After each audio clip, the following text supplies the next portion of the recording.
Hi dear students, in this session I am going to discuss about the discovery of electrons ಅಂದರೆ ಎಲೆಕ್ಟ್ರಾನ್ಗಳ ಸಂಶೋಧನೆ ಹೇಗೆ ಆಯಿತು ಎಂಬುದರ ಬಗ್ಗೆ ತಿಳಿಯೋಣ. A scientist by name Faraday carried out an electrical discharge in partially evacuated tube called cathode ray discharge tube. ಅಂದರೆ Faraday ಎಂಬಂಥ ವಿಜ್ಞಾನಿ ಏನು ಮಾಡ್ತಾನೆ, ಎಲೆಕ್ಟ್ರಾನ್ಗಳ ವಿಸರ್ಜನೆಯನ್ನು ಮಾಡ್ತಾನೆ. ಯಾವುದರಲ್ಲಿ?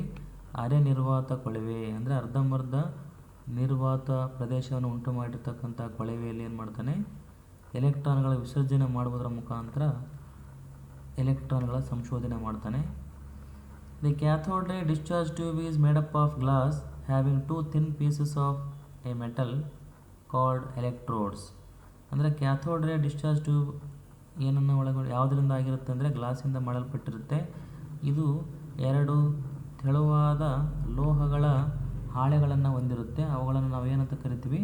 ವಿದ್ಯುದಾಗ್ರಗಳು ಅಂತ ಕರಿತೀವಿ. When a high voltage is applied at very low pressures across the electrodes, current starts flowing from negative electrode that is cathode towards positive electrode that is anode.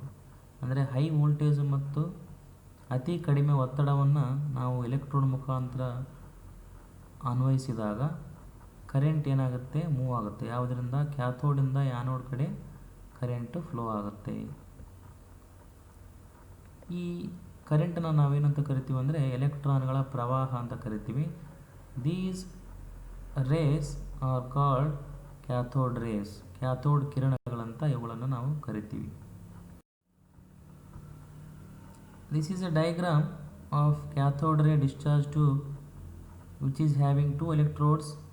One is anode having negative charge and another one is anode which is having positive charge, and there will be a high voltage supply, and this tube is connected to vacuum pump to create vacuum in the cathode ray tube. ನೋಡಿ, ಇದು electron cathode ಕಿರಣಗಳ ವಿಸರ್ಜನಾ ನಳಿಕೆ ಅಂತ ಕರಿತೀವಿ. ಇಲ್ಲೇ cathode ಮತ್ತು anode ಇದ್ದಾವೆ. ಆ್ಯನೋಡ್ಗೆ ಯಾವುದಿರುತ್ತೆ? Charge plus ಇರುತ್ತೆ, ಕ್ಯಾಥೋಡ್ಗೆ minus ಇರುತ್ತೆ. ಆಮೇಲೆ ಅಲ್ಲಿ ಹೈ ವೋಲ್ಟೇಜ್ ಸಪ್ಲೈ ಇರುತ್ತೆ ಒಂದು ಕಡೆ, ಇನ್ನೊಂದು ಕಡೆ ವ್ಯಾಕ್ಯೂಮ್ ಪಂಪ್ಗೆ ಕನೆಕ್ಟ್ ಮಾಡಿರ್ತಾರೆ. ಅದು ಏನು ಮಾಡುತ್ತೆ? ಆ ಟ್ಯೂಬಲ್ಲಿ ನಳಿಕೆಯಲ್ಲಿ ಏನು ಮಾಡುತ್ತೆ? ನಿರ್ವಾತ ಪ್ರದೇಶವನ್ನು ಉಂಟು ಮಾಡಲು ಸಹಾಯ ಮಾಡುತ್ತೆ.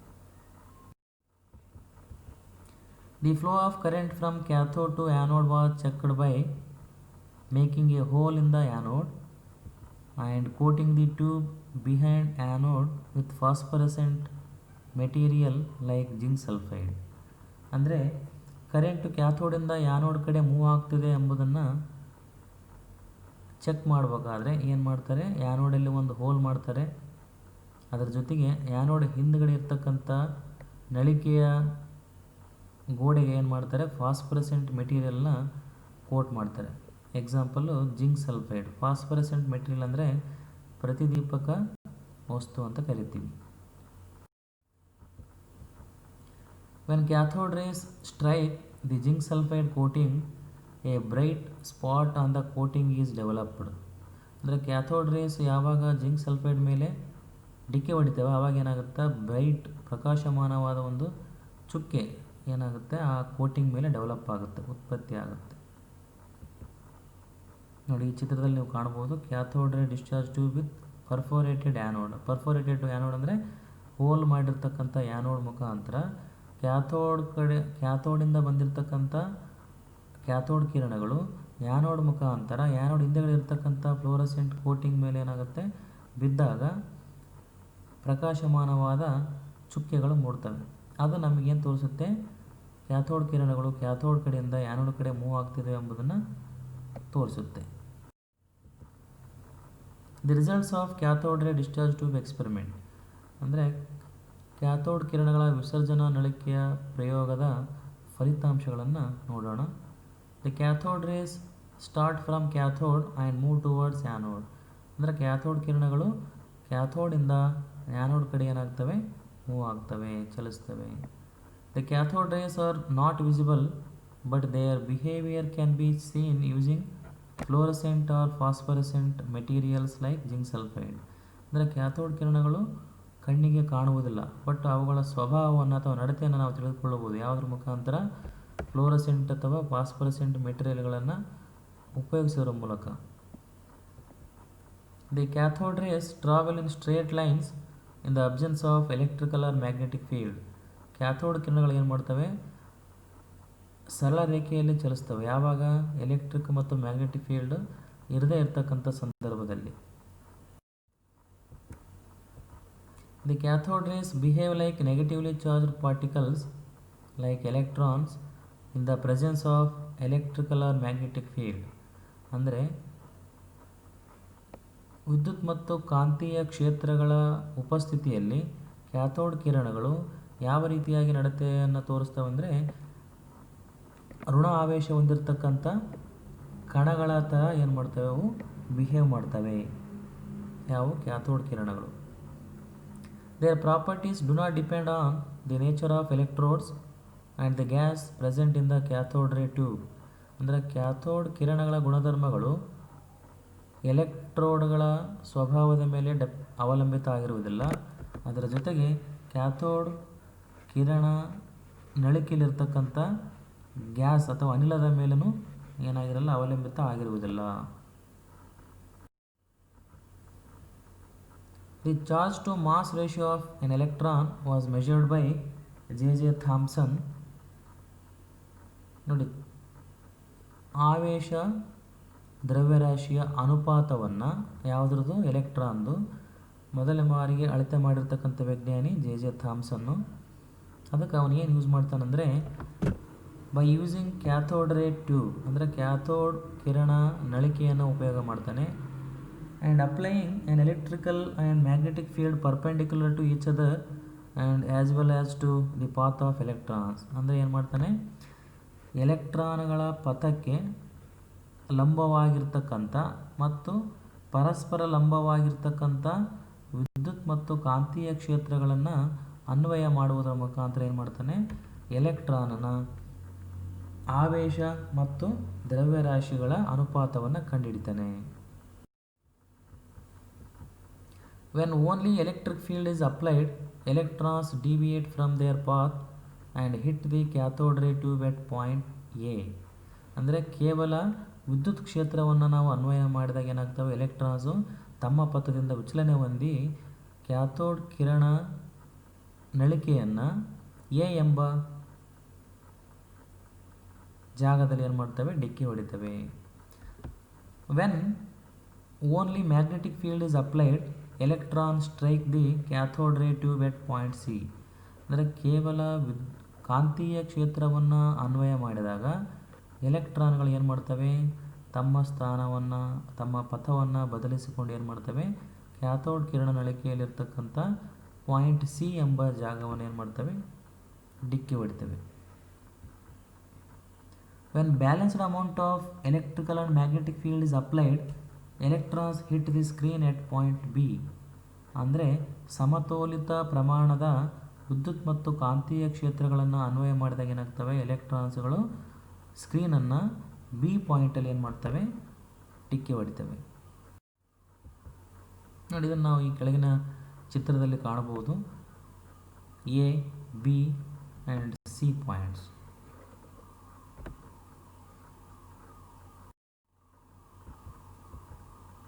The amount of deviation of the particles from their path depends upon, ಅಂದರೆ ಈ ಕಣಗಳು ತಮ್ಮ ಪಥವನ್ನು ಬದಲಿಸಬೇಕಂದ್ರೆ ಅವು ಕೆಲವೊಂದು ಅಂಶಗಳ ಮೇಲೆ ಏನಾಗಿರ್ತವೆ? ಅವಲಂಬಿತ ಆಗಿರ್ತವೆ.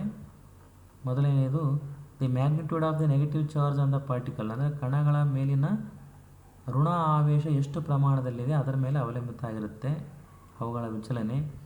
ಎರಡನೇ ಅಂಶ the mass of the particle, ಅಂದರೆ ಕಣಗಳ ದ್ರವ್ಯರಾಶಿಯ ಮೇಲೆ ಅವಲಂಬಿತ ಆಗಿರುತ್ತೆ. ಮೂರನೆಯದು the strength of an electrical or magnetic field, ಅಂದರೆ ವಿದ್ಯುತ್ ಅಥವಾ ಕಾಂತೀಯ ಕ್ಷೇತ್ರದ ಸಾಮರ್ಥ್ಯ ಎಷ್ಟಿದೆ ಅದರ ಮೇಲೆ ಏನಾಗಿರುತ್ತೆ? ಆ ಕಣಗಳ ವಿಚಲನೆಯ ಪ್ರಮಾಣ ಅವಲಂಬಿತ ಆಗಿರುತ್ತೆ. ಫಸ್ಟ್ ಫ್ಯಾಕ್ಟರ್ ಏನಿದೆ? The magnitude of the negative charge on the particle.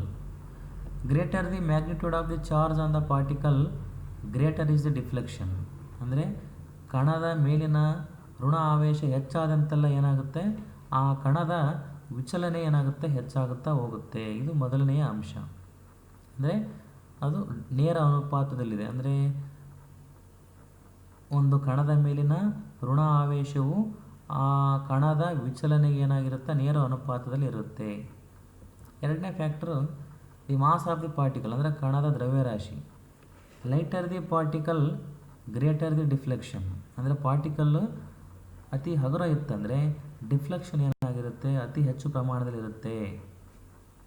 ಇದು ಎರಡನೇ ಅಂಶ. ಮೂರನೇ ಅಂಶ the strength of an electrical or magnetic field. ಅಂದರೆ ವಿದ್ಯುತ್ ಅಥವಾ ಕಾಂತೀಯ ಕ್ಷೇತ್ರದ ಸಾಮರ್ಥ್ಯದ ಮೇಲೆ ಅವಲಂಬಿತ ಆಗಿರುತ್ತೆ. ಯಾವ ರೀತಿ ಅಂದರೆ the deflection of electrons from its original path increases with increase in the strength of electric or voltage or the strength of the magnetic field. ಅಂದರೆ ಎಲೆಕ್ಟ್ರಾನ್ಗಳ ವಿಚಲನೆ ಹೆಚ್ಚಾಗುತ್ತಾ ಹೋಗುತ್ತೆ. ಏನು ಹೆಚ್ಚಾದಂತೆಲ್ಲ ಆ ವಿದ್ಯುತ್ ಅಥವಾ ಕಾಂತೀಯ ಕ್ಷೇತ್ರದ ಸಾಮರ್ಥ್ಯ ಹೆಚ್ಚಾದಂತೆಲ್ಲ ಆ ಎಲೆಕ್ಟ್ರಾನ್ಗಳ ವಿಚಲನೆ ಏನಾಗುತ್ತೆ, ಹೆಚ್ಚಾಗುತ್ತಾ ಹೋಗುತ್ತೆ. From this Thomson found the value of E bar me, that is charge to mass ratio of an electron. It was found to be 1.758820 into 10 to the power 11 coulomb per K G. ಅಂದರೆ ಇವುಗಳ ಆಧಾರದ ಮೇಲೆ ಏನು ಮಾಡ್ತಾನೆ J ಥಾಮ್ಸನ್ನು ಎಲೆಕ್ಟ್ರಾನ್ನ ಆವೇಶ ಮತ್ತು ದ್ರವ್ಯರಾಶಿಗಳ ಅನುಪಾತವನ್ನು ಕಂಡುಹಿಡಿತಾನೆ. ಅದರ ವ್ಯಾಲ್ಯೂ ಎಷ್ಟಿದೆ ಅಂದರೆ 1.758820 into 10 to the power 11 coulomb per K G. ಇಲ್ಲಿ ಎಮ್ ಇ ಎಂಬುದು ಏನು ತೋರಿಸುತ್ತೆ, mass of the electron in K G. E ಅಂದರೆ ಏನು, magnitude of the charge on the electron in coulomb. ನೋಡಿ, since electrons are negatively charge, the charge on electron is shown as minus E. ನೋಡಿ, ಎಲೆಕ್ಟ್ರಾನ್ಗಳ ಆವೇಶ ಏನಾಗಿದೆ, negative ಇದೆ, ಋಣ ಆಗಿದೆ. ಹಾಗಾಗಿ ಅದರ ಚಾರ್ಜನ್ನು ನಾವೇನಂತ ತೋರಿಸ್ತೀವಿ, ಮೈನಸ್ ಇ ಅಂತ ತೋರಿಸ್ತೀವಿ. Charge on the electron was determined by R.A. Millikan by a method known as oil drop experiment. ನೋಡಿ, R.A. ಮಿಲ್ಲಿಕನ್ ಎಂಬಂಥ ಸೈಂಟಿಸ್ಟ್ ಏನು ಮಾಡ್ತಾನೆ, ಆಯಿಲ್ ಡ್ರಾಪ್ ಎಕ್ಸ್ಪೆರಿಮೆಂಟ್ ಮುಖಾಂತರ ಎಲೆಕ್ಟ್ರಾನ್ ಮೇಲಿನ ಆವೇಶವನ್ನು ಕಂಡುಹಿಡ್ತಾನೆ. ಅದು ವ್ಯಾಲ್ಯೂ ಎಷ್ಟಿದೆ ಅಂದರೆ -1.6022 into 10 to the power -19 coulomb.